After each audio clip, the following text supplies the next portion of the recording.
Hey guys, what's going on? Happy Thursday, August 10th, 2023. Three things I wanted to go over with you guys. Haven't been live on Facebook for a while. Some travel, some other crazy stuff going on, just work-wise, catching back up. First thing, update for you guys on the Fidelity business brokerage account. Yes, the saga continues. It's not closed out. It's not finished yet since I first inquired about it on June 27th. Basically, bottom line here, guys, is it's a series of mistakes that I've made in being consistent in the way I'm submitting the application as a business application versus a personal application. So obviously it's a business brokerage account. You'd think I would have been able to keep that straight. I haven't. And so the last hiccup I had, if you guys saw that video, was basically because what had happened was I had put in the business bank account. I put in the business bank account routing number and account number, but I didn't name, it was like I didn't name the account properly or something like that. It had something to do with not completely filling out the bank information correctly. For EFT instructions, sorry guys, slow recall there. It was because for EFTs, for electronic funds transfers into the business brokerage account, I had basically listed my personal USA bank account, and I was supposed to list the business bank account. So when I corrected that, when I listed the business bank account, I put the wrong account holder name, because the account holder name starts off with the business name, and then underneath that, it has my personal name. But when I filled out the application, I only listed my personal name. I didn't put the true account holder name as the name of the business. That's why it's a business bank account. So it was a total flub on my part, and I exacerbated it by not attaching a bank statement from the business bank account. I'd remembered to do that when I first submitted the application. Of course, erroneously submitted the application the first time around. I had included a bank statement from my personal bank account, but that's not good. I'm supposed to use everything from the business bank account and include a business bank account statement. So I corrected that as well. So now I think the application is in good order. I've got the business bank account named, I've got its routing number, I've got its account number, I've got the proper account holder name listed for it. I put in a bank statement from the business bank account, So all these little I's and T's that had to get dotted and crossed have finally, I think, gotten done. And then I'm waiting for confirmation from them that that's the case and that they've transferred all the shares over and closed the original account, and I can start funding it again and getting back into the business of buying more shares. So that's where I stand with Fidelity, guys. This is a lot of self-inflicted wounds. There's a lot of just not paying attention to detail and realizing, like, when you go business, everything's business. Account holder name, business bank account, bank statement. It's all business. You got to keep it clean.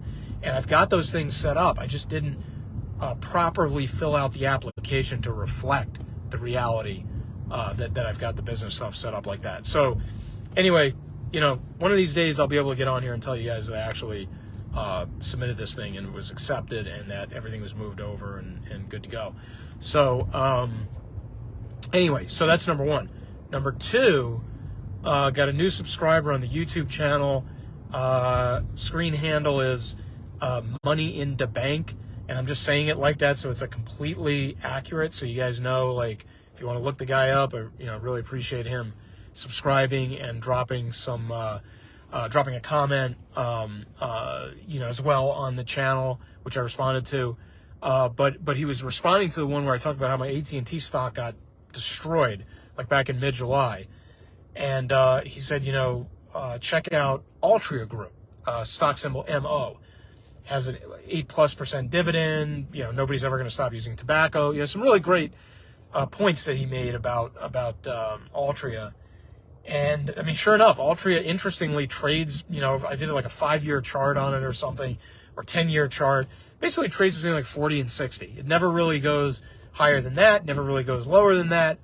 And it pays right now like an 8.3% dividend, I think it was. Now, a lot more analysis is required for me to decide that it's right for me.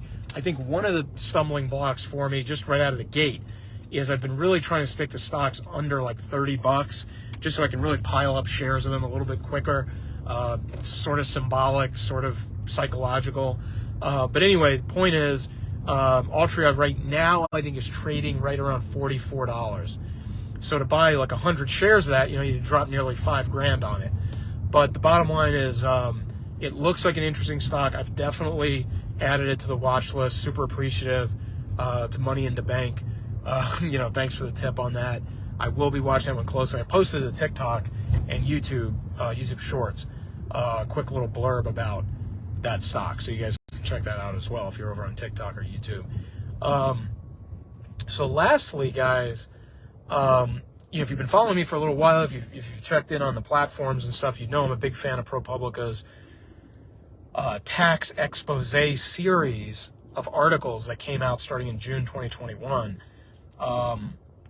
Just a really, really super fascinating expose of how the ultra wealthy minimize and nearly eliminate tax liability. Again, a little bit conflicted because, the tax returns were illicitly obtained.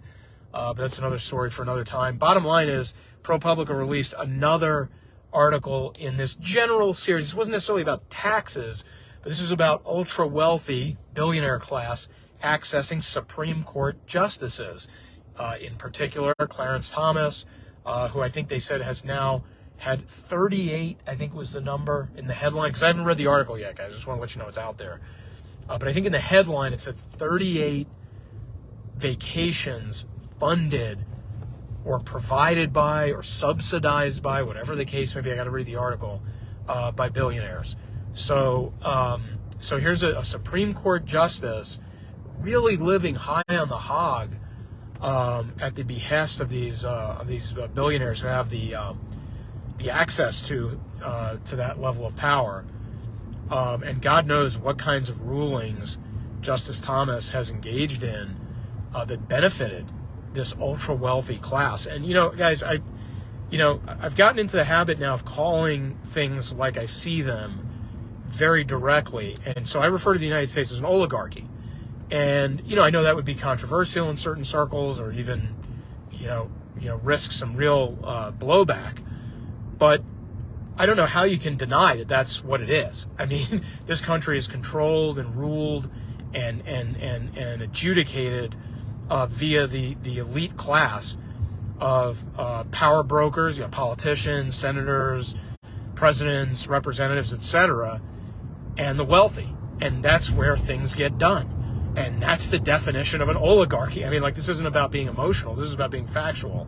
So I don't know how you can look at an article like, hey, we have a Supreme Court justice who's taken 38 vacations, provided by or partially provided by, or whatever the case may be, by the ultra-wealthy class. And presumably they're doing it so that he rules in their favor on some of these cases. And there is evidence that certain justices have voted in the direction of the ultra-wealthy, and also been squired about by the ultra-wealthy. So, coincidence? I mean, I doubt it. You know what I mean? We're not that fucking stupid, right? I mean, so